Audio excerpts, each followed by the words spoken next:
action. All right, you're welcome to VINDA'S Academy. In today's class, I want us to talk about one of the reasons students find it very difficult to understand and to love physics. Physics is one of the technical subjects in secondary school, and because of that, a lot of students find it so difficult. And today, I want to tell you why you are finding it difficult and possible things to do in order to become a little better in physics while you move on. One thing I want you to understand is that you cannot master the whole principle of physics in just 1 year.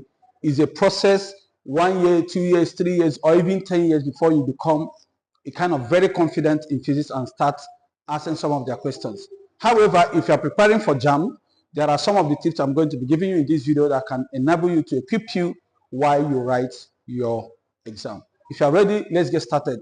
One major reason students fail to understand physics is lack of mathematical background or foundation. So there is no way you come to physics class without being very good in mathematics, and that is why a lot of students find it difficult. So you are coming from year 9 or what they call GS3. You're not even very good in mathematics. Then you started learning the one they call dimension analysis and SI units. So at that point, your indices is not strong. So you find it difficult to maneuver some of those problems in physics. It's okay. But what matters is, can you grow? So there are a few topics you need to master before you come to physics. Even if you want to write JAMB now, if you don't know those topics, you will not do very well in your physics. Number one is algebra. You must be very good in algebra, in physics. If not, you're not going anywhere. I'm very serious with that. Number two is trigonometry. Trigonometry, the one they call sine and cosine and all the rest of them, because on those areas, things like resolution of forces and a lot of questions on angles in physics, you need this skill in mathematics to be able to apply it in physics. Number three, you need logarithms. It's very important. Logarithms is very important. You need graph, plotting of graph. You need it very well. You also need word problem skill. You are supposed to be able to handle questions on word problems. These are some of the skills, mathematical skills you need to be able to function very well in physics. Now, apart from that, the second thing you need to be very good in physics is called the principle, or let me say details. Many students think it's all about cramming how to solve this question. For example, the way the textbook is solving it, they now carry it to solve their own problem. No, if you apply that method, you will be finding physics very difficult. What you have to understand is called details, or we call it principle. Someone wrote a book, he called the book Principle of Physics. What do I mean by principle of physics? There are ways every system works. For example, if they're teaching you simple harmonic motion, my dear, there is a rule that guides this simple harmonic motion. Those rules, you must understand them. The definition of simple harmonic motion alone, being able to understand even a curve on the definition, is very important. That is why if you come to physics, they will tell you things like law of conservation of energy,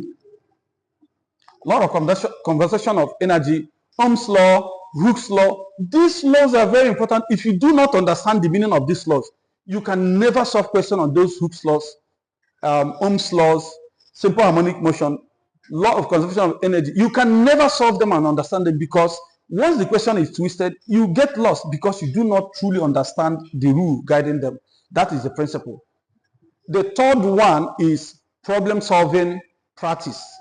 If you know these topics very well, then you are able to understand the principle of physics. Let me throw a little more light here. For example, if you know that force is equal to mass times acceleration, this will stress you, because that's not true.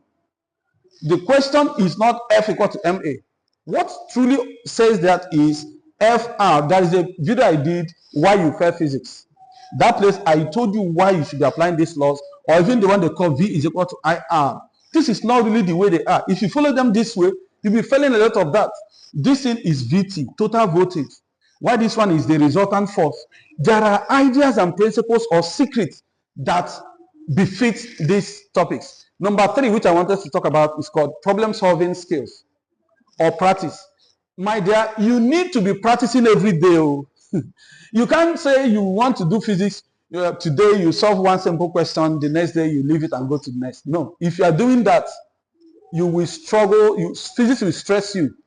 And thank God they told people that education is a scam. So you have an excuse. If they tell you, no, you don't know it because education is a scam. They play. Because the truth is that there are so many positions in the world today you cannot get if you are not educated. How can you become a medical doctor if you are not educated? You start by passing your JAMB. And passing your JAMB means you have to pass physics, pass chemistry. So that problem-solving practice, you need to be solving every day, at least 30 calculations or problems a day before you can now launch yourself into doing something good. I'm not saying when it's time for JAMB. Not next month is JAMB, you start today to start practicing. No, I mean from year 9, from year 10, 11, you are, by the time you get to SS3 or year 12, you're already very good. You love it. So the last one is going to be love and passion. For you to survive in physics, you must love physics. And you must be passionate about understanding how things work. For example, if you come to physics, they teach you things like radioactivity. You need to be passionate. What is radioactivity? How does it work? Talk about X-ray. You talk about perpendicular motion. Talk about the planets. You just need to be passionate about this, how these things work.